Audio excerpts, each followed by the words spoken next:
श्री स्वामी समर्थ. आजच्या भागात पुढची कहाणी पाहणार आहोत. स्वामी सुत म्हणतात, माझा स्वामी जो अवतरला आहे तो केवळ भक्तांच्या कल्याणास्तव भक्तांचा सांभाळ करणे, धर्माचे रक्षण करणे आणि अधर्मीयाचा सर्वनाश करणे हेच भगवंताचे प्रमुख कार्य असते. याच कारणासाठी तो आपले नाव रूप बदलून अवतार धारण करत असतो. पण यावेळी परब्रह्माने स्वतःच येणे केले आहे. त्याने कोणताही अवतार धारण केला नाही किंवा इतर कोणत्याही देवतेला पाठवले नाही, तर प्रत्यक्ष पूर्ण परब्रह्म स्वतःच आले आपल्या मूळ रूपात अवतीर्ण झाले आहेत. स्वामी सुत सांगतात, ही घटना कुरुक्षेत्र हस्तिनाजवळ छेली या खेडेगावी घडली. तेथे परब्रह्म अगदी सहजतेने प्रकट झाले. सहजतेने शब्द वापरण्याचा उद्देश स्पष्ट दिसून येतो की हा अवतार 9 मास मातेच्या उदरी राहून प्रसूती पीडा सहन न करता झालेला आहे. म्हणजेच धरणी दुभंगून 8 वर्षाचा बालक मूर्ती प्रकट झाली. परब्रह्म 8 वर्षाच्या बालक स्वरूपात अवतीर्ण होण्यामागचे कारण स्वामी सुद्धा आपल्या अन्य एका अभंगात सांगतात की हस्तिनापूर नजीक छेली ग्रामे भगवंताचे परमभक्त विजयसिंह हा गोटीला भगवंत मानून खेळ करीत होता. विजयसिंगे ही गोटी वटवृक्षा छायेस गोमटी भगवंत मानून या जग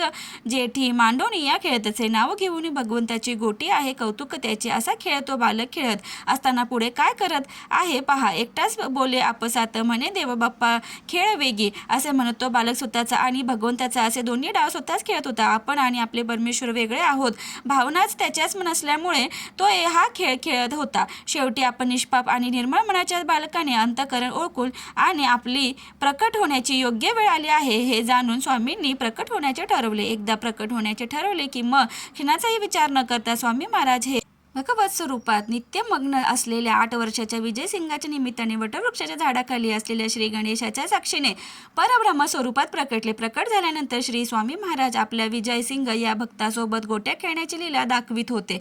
या खेळात काही वेळाने अन्य 2 बालकही सामील झाले.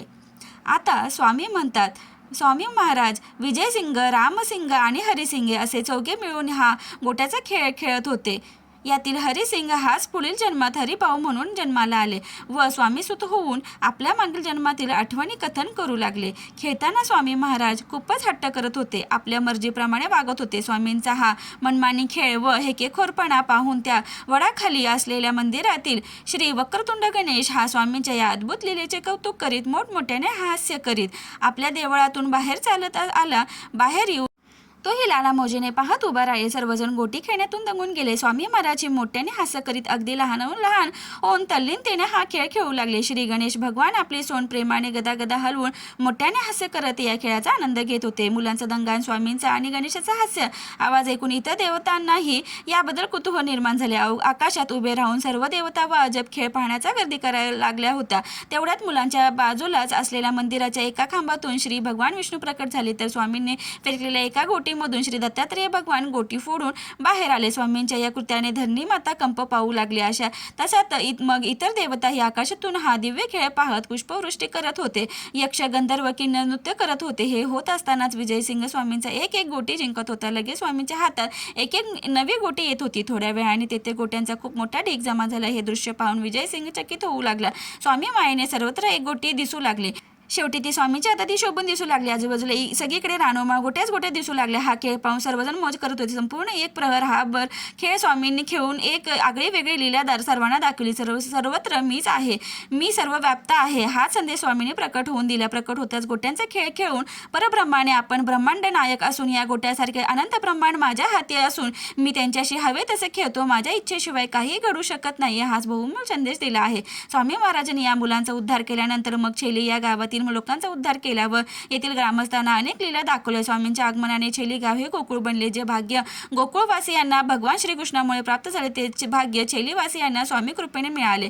स्वामींच्या नाना लीला, असंख्य खेळ याचे साक्षीदार होण्याचे सद्भाग्य मिळाल्यामुळे छेलीवासी लोकांचे भाग्य विलक्षणच बनले व पंचक्रोशीतील ग्रामस्थांनी तीर्थक्षेत्र बनलेल्या छेली गावचे देव श्री स्वामी देव मात्र आपला मुक्काम अन्यत्र हलवण्याचा निर्णय घेत झाले. तेव्हा मग येथील ग्रामस्थांचे कल्याण करून व त्यांना सत्यबोध करून स्वामी महाराज आपल्या पुढील भ्रमंतीला निघाल. तेव्हा छेली ग्रामस्थांच्या दुःखाला पार उरला नाही. जी अवस्था श्रीकृष्णाच्या गोकुळ सोडण्याचा वेळी गोकुळवासींना झाली होती त्याहूनही बिकट अवस्था छेली ग्रामस्थांची झाली होती. मग काहीही झाले तरी परब्रह्म आता मागे परत फिरणार नव्हते. त्यामुळे जड अंतकरणाने सर्वजण आपल्या घरी परतून स्वामी विरह दुःखात आकंठ बुडाले. इकडे स्वामी महाराज छेली गावातून निघून थेट हरिद्वारच गेले.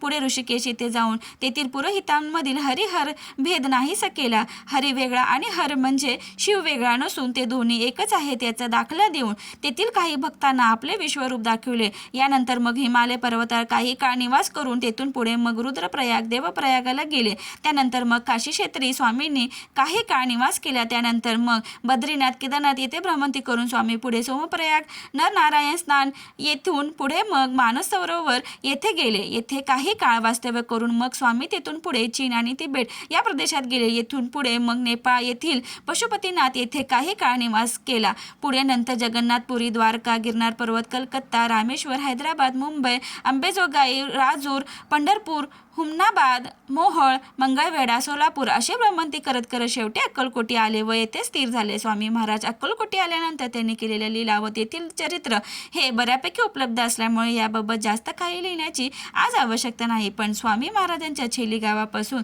ते अक्कलकोट येईपर्यंतचा प्रवासासंबंधी व चरित्रासंबंधी खात्रीशीर आणि सूत्रबद्ध माहिती उपलब्ध नसल्यामुळे याबाबत नेहमीच मतांतरे होत असतात. परंतु अक्कलकोटमध्ये स्वामींचे जवळपास 23 वर्ष वास्तव्य होते आणि या काळात स्वामींनी दाखवलेल्या लीला, आपले सामर्थ्य, आपला सर्वेश्वरा अधिकार, योगिष्ट पाहता स्वामी महाराज हे पूर्ण परब्रह्म स्वरूप होते. या बाबतीत मात्र सर्व चरित्रकारात एक मत आहे. श्री स्वामी समर्थ अर्थात अक्कलकोट स्वामी प्रकट काल हा इसवी सन 1856 ते 1878 हे इसवी सनाच्या 19व्या शतकात होऊन गेलेले महाराष्ट्रातील अक्कलकोट येथील दत्त संप्रदायातील एक थोर संत होते. श्रीपाद वल्लभ व नृसिंह सरस्वती यांच्या नंतरचे भगवान श्री दत्तात्रेयांचे तिसरे पूर्ण दत्तावतार मानले जातात.